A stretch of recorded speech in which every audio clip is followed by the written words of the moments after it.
Hi traders, Manivannan, ஒரு NISM certified research analyst. நம்ம இந்த வீடியோவில் என்ன பார்க்க போகிறோம் பார்த்தீங்கன்னா, இன்னையோட market report plus Nifty bank நிஃப்டியோட important support and resistance levels என்ன, நாளைக்கு இம்பார்ட்டன்ட் ஸ்டாக் பிக்ஸ் என்ன அப்படிங்கிறத பற்றி பார்க்க போகிறோம். ப்ளஸ் நேற்று பார்த்தீங்கன்னா மார்க்கெட் வந்துட்டு ஹெவியான ஃபால் ஆச்சு. அங்கேருந்து பார்த்தீங்கன்னா அது ஏன் ஃபால் ஆச்சு அப்படின்னு பார்த்தீங்கன்னா, ஏஷியன் மார்க்கெட்டோட கோஸ்பி இண்டெக்ஸ் பார்த்தீங்கன்னா சவுத் கொரியன் மார்க்கெட்டில் வந்துட்டு டிராஸ்டிக்காக வந்து டெக்னிக்கல் ஸ்டாக்ஸை வந்துட்டு செல் பண்ணாங்க. அதாவது சாம்சங் இந்த மாதிரி உள்ள ஸ்டாக்ஸில் வந்துட்டு ஹெவியாக ஃபால் ஆச்சு.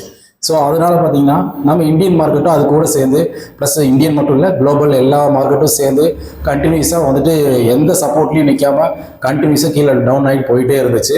ப்ளஸ் இன்றைக்கும் வந்துட்டு நமக்கு ட்ரெண்ட் அப்படி தான் இருக்கும், அப்படி தான் நினச்சி இது பண்ணோம். பட் ஆனால் இன்றைக்கி நம்ம மார்க்கெட் பார்த்தீங்கன்னா ஓப்பனிங்லேயே வந்துட்டு நல்ல பிக் மூவில் ஓப்பன் ஆச்சு. ப்ளஸ் அப்படியே கண்டினியூஸாக வந்துட்டு பையர்ஸோட டாமினேஷனால நிஃப்டி வந்துட்டு இன்னைக்கு அந்த சென்டிமெண்ட் லெவலான 24,000க்கு மேலே போய் இன்னைக்கு க்ளோஸ் ஆகிருக்கு.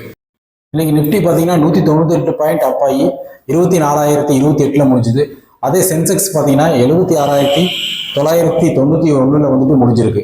இது வந்துட்டு நல்ல அப்சைட் மூவ்மெண்ட் இன்னைக்கு கொடுத்துருக்குது. இன்னைக்கு நிஃப்டியில் பார்த்தீங்கன்னா ஒரு ப்ராட் பேஸ்ட் பையிங் வந்துட்டு எமர்ஜ் ஆச்சு. அதாவது பர்டிகுலர் ஸ்டாக்ஸ் மட்டும் இல்லாமல் டோட்டலாக எல்லா ஸ்டாக்ஸ்லையுமே வந்துட்டு ஹெவியான பையிங் இருந்துச்சு. மேஜராக பார்த்தீங்கன்னா இதில் இன்றைக்கி வந்து பேங்கிங் செக்டாரில் வந்துட்டு பார்த்தீங்கன்னா நல்ல move. Axis bank, ICICI bank, Kotak Mahindra இந்த மாதிரி ப்ரைவேட் பேங்க்ஸ் எல்லாமே வந்து பார்த்தீங்கன்னா நல்ல அப்சைட் மூவ்ஸ் இருந்தது. ஸோ நிஃப்டியில் பார்த்தீங்கன்னா அதிக வெயிட்டேஜ் பார்த்தீங்கன்னா பேங்கிங் ஸ்டாக்ஸ் தான் இருக்குது. ஸோ அதனால் இன்றைக்கி பேங்கிங் செக்டர்ஸில் வந்து நல்ல பர்ஃபார்ம் பண்ணதுனால இன்றைக்கி வந்துட்டு நிஃப்டியும் அதோட பங்களிப்பு கொஞ்சம் இருந்ததுனால நிஃப்டி கூட சேர்ந்து பேங்க் நிஃப்டி கூட நிஃப்டி வந்துட்டு அப்சைட் மூவ் வந்து நல்லா கொடுத்துச்சு. நேற்றுக்கு பார்த்தீங்கன்னா கோஸ்பி இண்டெக்ஸ், அதாவது சவுத் கொரியன் மார்க்கெட்டில் பார்த்தீங்கன்னா ஆல்மோஸ்ட் ஒரு 11.5% வந்துட்டு டவுன் ஆயிருந்தது. அதுக்கு மெயினாக வந்துட்டு டெக்னாலஜி ஸ்டாக்ஸோட செல் ஆஃப் ப்ளஸ் FIஸோட ப்ராஃபிட் புக்கிங் இது மாதிரியான ப்ராப்ளம்னால கோஸ்பி இண்டெக்ஸ் பார்த்தீங்கன்னா சர்க்கிட் பிரேக்கருக்கே போச்சு. ஆக்சுவலாக வந்துட்டு 11.5% பக்கம் டவுன் ஆகி முடிஞ்சிருந்தது. பட் ஆனால் இன்னைக்கு பார்த்தீங்கன்னா ஓப்பனிங்கே வந்துட்டு ஒரு இன்னைக்கு மார்னிங் வந்துட்டு ஒரு 6:30 மணிக்கெலாம் பார்த்தீங்கன்னா ஆல்மோஸ்ட் ஒரு 3% பக்கம் ப்ளஸ் ஆகிருந்தது. ப்ளஸ் இடையில கொஞ்சம் நெகட்டிவ் சைன் போயிட்டு இப்போ வந்துட்டு நல்லாவே க்ரீன்லேயே தான் ட்ரேட் ஆகி முடிஞ்சிருக்கு. ஆல்மோஸ்ட் 3 to 4% பக்கம் பாசிட்டிவ்ல தான் முடிஞ்சிருக்குது. என்னதான் பேனிக் செல்லிங் வந்துட்டு இருந்தாலும் ஏஷியன் மார்க்கெட் இது எல்லாமே வந்துட்டு சென்டிமெண்ட்லாம் வந்துட்டு பார்த்தீங்கன்னா கொஞ்சம் இம்ப்ரூவ் ஆகிருக்கு.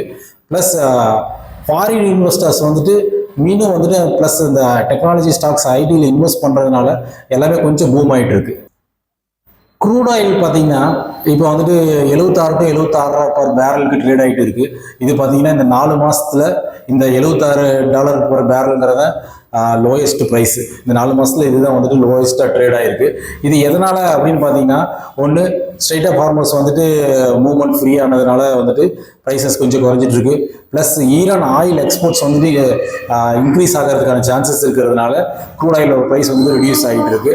ப்ளஸ் ஒபெக் வந்துட்டு ப்ரொடக்ஷன் வந்துட்டு இன்க்ரீஸ் பண்ணுறதுக்கான சான்சஸ் இருக்கிறதுனால க்ரூட் ஆயில் ப்ரைஸஸ் எல்லாமே கீழே போயிட்டு இருக்கு. ஸோ இதுவும் வந்துட்டு நமக்கு மார்க்கெட்டுக்கு வந்துட்டு ரொம்ப ரொம்ப பாசிட்டிவான நியூஸ் இது. இன்னைக்கு க்ரூட் ஆயில் ப்ரைஸ் பார்த்தீங்கன்னா நல்ல டவுன் சைடு வந்துட்டு அதாவது நேற்று வரைக்கும் பார்த்தீங்கன்னா $78 பர் பேரல் இருந்தது. இன்னைக்கு ஓப்பனிங்லேருந்து வந்துட்டு கண்டினியூஸாக டவுன் ஆகிட்டே இருந்தது. So crude oil prices down ஆகிறதுனால அதோட இம்பாக்ட் வந்து பார்த்தீங்கன்னா ஃபினான்ஷியல் ஸ்டாக் செக்டர்ஸில் எல்லாமே வந்துட்டு இம்பாக்ட் ஆச்சு. மெயினாக பார்த்தீங்கன்னா Bajaj finance, Bajaj holdings plus Shriram finance இது மாதிரியான ஸ்டாக்ஸ் எல்லாமே வந்துட்டு க்ரூட் ஆயில் ப்ரைஸ் ரெடியூஸ் ஆனதுனால அதெல்லாமே நல்லாவே பெர்ஃபார்ம் ஆச்சு. மோரோவர் இன்னும் இதில் வந்துட்டு க்ரூட் ஆயில் ப்ரைஸ் இறங்கினதுனால பெட்டராக எந்த செக்டர் இன்னைக்கு நல்லா பெர்ஃபார்ம் ஆச்சு அப்படின்னு பார்த்தீங்கன்னா ஏவியேஷன் ஸ்டாக்ஸ். ஏன்னா க்ரூட் ஆயில் ப்ரைஸ் குறைஞ்சதுன்னா அவங்க ஜெட் ஃபியூலோட ப்ரைஸ் வந்துட்டு ரெடியூஸ் ஆகும். ஸோ இதனால பார்த்தீங்கன்னா ஏவியேஷன் ஸ்டாக்ல இண்டிகோ அதெல்லாம் வந்துட்டு இன்னைக்கு நல்ல பெர்ஃபார்ம் ஆச்சு. ஆல்மோஸ்ட் ஒரு ₹100 மேலே இன்னைக்கு வந்துட்டு ரைஸ் ஆச்சு. இந்தியன் மார்க்கெட்டுக்கு க்ரூட் ஆயில் ப்ரைஸ் குறையிறதுல என்ன பாசிட்டிவ் இருக்குது அப்படின்னு பார்த்தீங்கன்னா, நம்மளோட இன்ஃப்ளேஷன் குறையலாம், ப்ளஸ் ஃபியூயல் காஸ்ட் வந்துட்டு குறையும், ப்ளஸ் கரண்ட் அக்கௌண்ட் டெஃபிசிட் வந்துட்டு க்ரூட் ஆயில் ப்ரைஸ்னால ப்ரைஸ் டவுன் ஆகிறதுனால நம்ம கரண்ட் அக்கௌண்ட் டெஃபிசிட் வந்துட்டு குறையலாம். ப்ளஸ் ஏர்லைன் ஸ்டாக்ஸ் எல்லாமே வந்துட்டு ஏர்லைன்ஸ் கம்பெனிஸ்க்கு வந்துட்டு இது மிக மிக பாசிட்டிவாக இருக்கும். க்ரூட் ஆயில் ப்ரைஸ் பார்த்தீங்கன்னா வந்துட்டு அது வெறும் ஃபியூயல் மட்டும் கிடையாது. அதாவது நிறைய செக்டர்ஸுக்கு அதுதான் வந்துட்டு ரா மெட்டீரியல்ஸ். ஃபார் எக்ஸாம்பிள் வந்துட்டு பெயிண்ட்ஸ், கெமிக்கல்ஸ்க்கு இதெல்லாம் வந்துட்டு பார்த்தீங்கன்னா க்ரூட் ஆயில் தான் வந்துட்டு மெயினான raw materials. Crude oil price இறங்கினதுனால பார்த்தீங்கன்னா பெட்ரோலியம் ஸ்டாக்ஸ் ப்ளஸ் வந்துட்டு பெயிண்ட்ஸ் கெமிக்கல்ஸ் இது எல்லாமே வந்துட்டு இன்றைக்கி நல்லா பர்ஃபார்ம் ஆச்சு. ஃபார் எக்ஸாம்பிள் வந்துட்டு பார்த்தீங்கன்னா இந்துஸ்தான் பெட்ரோலியம்லாம் இன்றைக்கி மோரோவர் ஒரு 4.5% பக்கம் அப்பாச்சு. ஆல்மோஸ்ட் உங்களுக்கு 414 வரைக்குமே மூவ் ஆச்சு. அதே மாதிரி பார்த்தீங்கன்னா பெயிண்ட்ஸில் வந்துட்டு ஏசியன் பெயிண்ட்ஸ் இதெல்லாம் வந்துட்டு நல்லா பர்ஃபார்ம் ஆச்சு. ப்ளஸ் கெமிக்கல்ஸில் பார்த்தீங்கன்னா ஆர்சிஎஃப் இது மாதிரி இருக்கிற கெமிக்கல் கம்பெனிஸ் எல்லாமே வந்துட்டு நல்லாவே பர்ஃபார்ம் ஆச்சு. இன்றைக்கி மார்க்கெட் டெப்த் எப்படின்னு பார்த்தா அப்படின்னா அட்வான்ஸ் டிக்ளைன் ரேஷியோ எப்படி இருந்தது அப்படின்னு பார்த்தீங்கன்னா டிக்ளைன் ரேஷியோட அட்வான்ஸ் ரேஷியோ வந்து இன்னைக்கு நல்லாவே இருந்துச்சு. ஸோ இந்த அட்வான்ஸ் ரேஷியோ நல்லா இருக்கிறது என்ன அப்படின்னு பார்த்தீங்கன்னா ப்ராட் பேஸ்ட் பையிங் வரதுனால தான் நமக்கு இந்த அட்வான்ஸ்டு டிக்ளைன் ரேஷியோவில் அட்வான்ஸ் ரேஷியோ வந்து அப்சைடு இருக்கும். ஸோ இந்த அட்வான்ஸ் ரேஷியோ அப்சைடு இருக்குது அப்படின்னாவே மார்க்கெட் நல்லா பர்ஃபார்ம் ஆக போகுதுன்னு அர்த்தம். இப்போ இந்த மாதிரி அட்வான்ஸ் டிக்ளைன் ரேஷியோ வந்துட்டு அட்வான்ஸ் ரேஷியோ அதிகமாக இருக்குது அப்படின்னு பார்த்தீங்கன்னா ரீட்டைல் இன்வெஸ்டர்ஸ் மட்டும் இல்லை, ப்ளஸ் இன்ஸ்டிடியூஷனல் இன்வெஸ்டர்ஸும் வந்துட்டு உள்ள பையிங்கில் இருக்கிறாங்க அப்படிங்கிறத வந்துட்டு இது நமக்கு இண்டிகேட் பண்ணும். ப்ளஸ் இன்னைக்கு பார்த்தீங்கன்னா டோட்டலாக ப்ராட் பேஸ்டு எல்லா செக்டர்ஸ்லையும் வந்துட்டு டோட்டலாக வந்துட்டு பையிங் வந்துச்சு. ஸோ இப்போ மார்க்கெட்டில் என்ன கண்டிஷன் போயிருக்கு அப்படின்னு பார்த்தீங்கன்னா இவ்வளோ நாள் பார்த்தீங்கன்னா இந்த வார் ப்ராப்ளம்னால செல் அண்ட் ரைஸ் மார்க்கெட்டில் அப்படி போயிட்டு இருந்தது. எவ்ரி ரைஸ் இருந்ததுன்னா மார்க்கெட்டில் நம்ம செல் பண்ணிட்டு கீழே வந்துட்டு ஷார்ட் கவர் பண்ண முடியும்.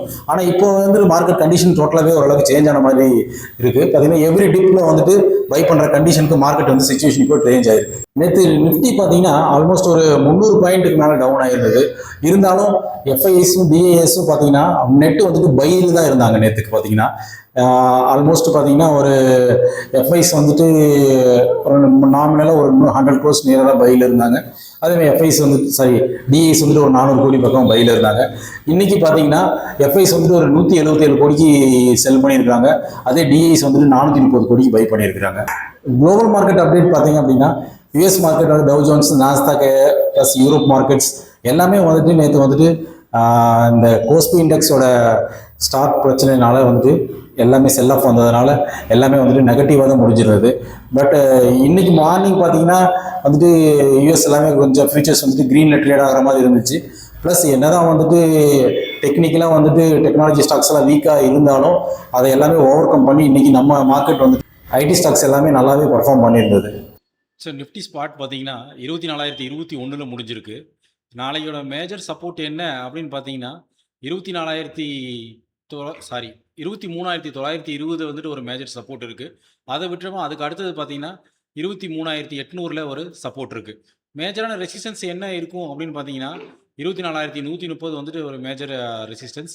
ப்ளஸ் அடுத்தது 24,200 வந்துட்டு ரொம்ப ரொம்ப இம்பார்ட்டண்டான ரெசிஸ்டன்ஸ். இது பிரேக் ஆச்சு அப்படின்னா அடுத்தது நமக்கு 24,500 வரைக்கும் மூவ் ஆகிறதுக்கான சான்சஸ், அப்சைட் சான்சஸ் ரொம்ப நிறையா இருக்குது.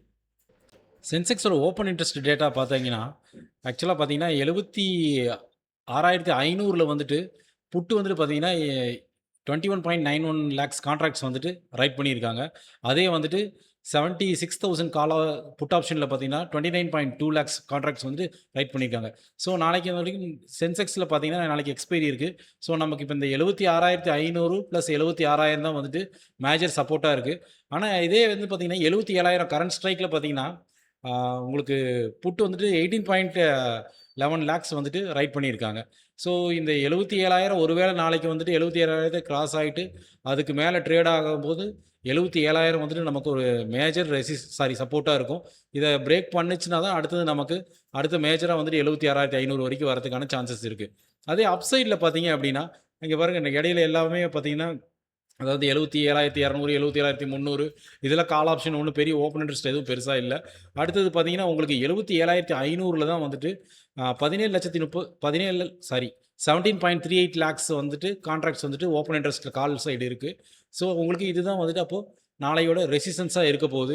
மேபி இந்த ரெசிஸ்டன்ஸை பிரேக் ஆகும் பட்சத்தில் உங்களுக்கு அடுத்தது பார்த்தீங்கன்னா மேஜராக 78,000 வந்துட்டு 22.72 lakhs கான்ட்ராக்ட்ஸ் வந்துட்டு சென்செக்ஸில் ரைட் பண்ணியிருக்காங்க. ஸோ இதுதான் வந்துட்டு உங்களுக்கு அடுத்த ரெசிஸ்டன்ஸ் லெவலாக இருக்கும். ஸோ நீங்கள் இப்போ இது என்ன பண்ணலாம் அப்படின்னு பார்த்தீங்கன்னா ஒருவேளை நாளைக்கு 77,500 வந்துட்டு கொஞ்சம் ஏதாவது மார்க்கெட் ஸ்ட்ரகிள் ஆகுது அப்படின்ற மாதிரி தெரிஞ்சுது அப்படின்னா நீங்கள் இந்த 77,500 ஸ்பாட்டில் வரும்போது நீங்கள் இது 77,600 ஸ்டாப் லாஸாக வச்சுட்டு புட் ஆப்ஷன் ட்ரை பண்ணி பார்க்கலாம். அதே வந்துட்டு உங்களுக்கு கால் ஆப்ஷனுக்கு அதே மாதிரி தான் அதே வந்துட்டு 76,500லேயே ஓப்பனிங்லேயோ அல்லது டவுன் சைட்லேயே மார்க்கெட் வந்துட்டு நெகட்டிவ் மூவ் வருது அப்படின்னா 76,500 ரேஞ்சில் ஸ்பாட் வரும்போது இதை நீங்கள் இன்னொரு 100 பாயிண்ட் 76,400 ஸ்டாப்பாக வச்சுட்டு 76,500 கால் ஆப்ஷன் நீங்கள் ட்ரை பண்ணி பார்க்கலாம். நாளைக்கு இன்ட்ராடேயில் ஸ்டாக் பிக்ஸ் என்ன பண்ணலாம் அப்படின்னு பார்த்தீங்கன்னா, ஓப்ராய் ரியாலிட்டி இன்றைக்கி ரியாலிட்டி இண்டெக்ஸ் எல்லாமே வந்துட்டு பார்த்தீங்கன்னா நல்லாவே பர்ஃபார்ம் பண்ணியிருந்தது. இதில் வந்து ஓப்ராய் ரியாலிட்டி பார்த்தீங்கன்னா போன ஜனவரி 5th அன்னைக்கு பார்த்தீங்கன்னா 1757 ரூபா 10 பைசா வந்துட்டு இந்த இடத்துல ஹை வச்சுருக்கான். அதாவது இந்த இடத்துல ஹை வச்சுருக்கான்.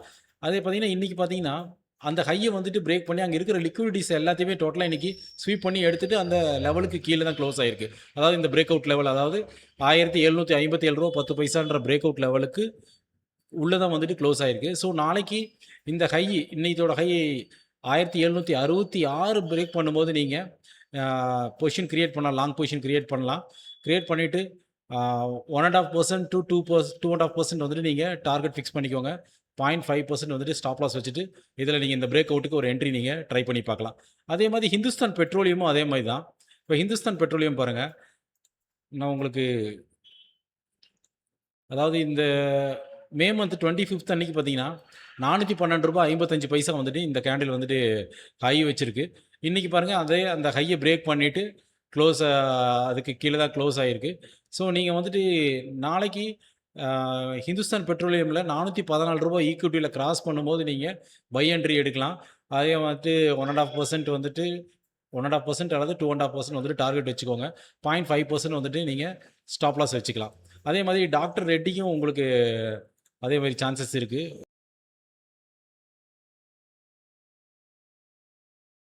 ஸோ டாக்டர் ரெட்டி பார்த்தீங்கன்னா 27th மே வந்துட்டு பார்த்தீங்கன்னா உங்களுக்கு இந்த கேண்டிலு 1347 ரூபா ஹை வச்சுருக்கான். ஓகேங்களா? ஸோ இன்றைக்கி பார்த்தீங்கன்னா உங்களுக்கு 1343 வரைக்கும் ஹை வந்திருக்கு. ஸோ நாளைக்கு வந்துட்டு இந்த 1347 வந்துட்டு ஒரு வேளை பிரேக் ஆகுது அப்படின்னா நீங்கள் அந்த இடத்துல ஒரு பை என்ட்ரி எடுக்கலாம். இன்னும் சேஃப்டியான என்ட்ரி எடுக்கணும் அப்படின்னு பார்த்தீங்கன்னா 1350க்கு மேலே கிராஸ் ஆச்சுன்னா நீங்கள் பை என்ட்ரி எடுத்துகிட்டு 1.5 to 2.5% வந்துட்டு டார்கெட் வச்சுக்கோங்க. ஸ்டாப் லாஸ் வந்துட்டு 0.5% வச்சுக்கோங்க. இந்த வீடியோ உங்களுக்கு யூஸ்ஃபுல்லாக இருந்துச்சு அப்படின்னா ஷேர் பண்ணுங்கள், ப்ளஸ் சப்ஸ்கிரைப் பண்ணிக்கோங்க. Happy trading.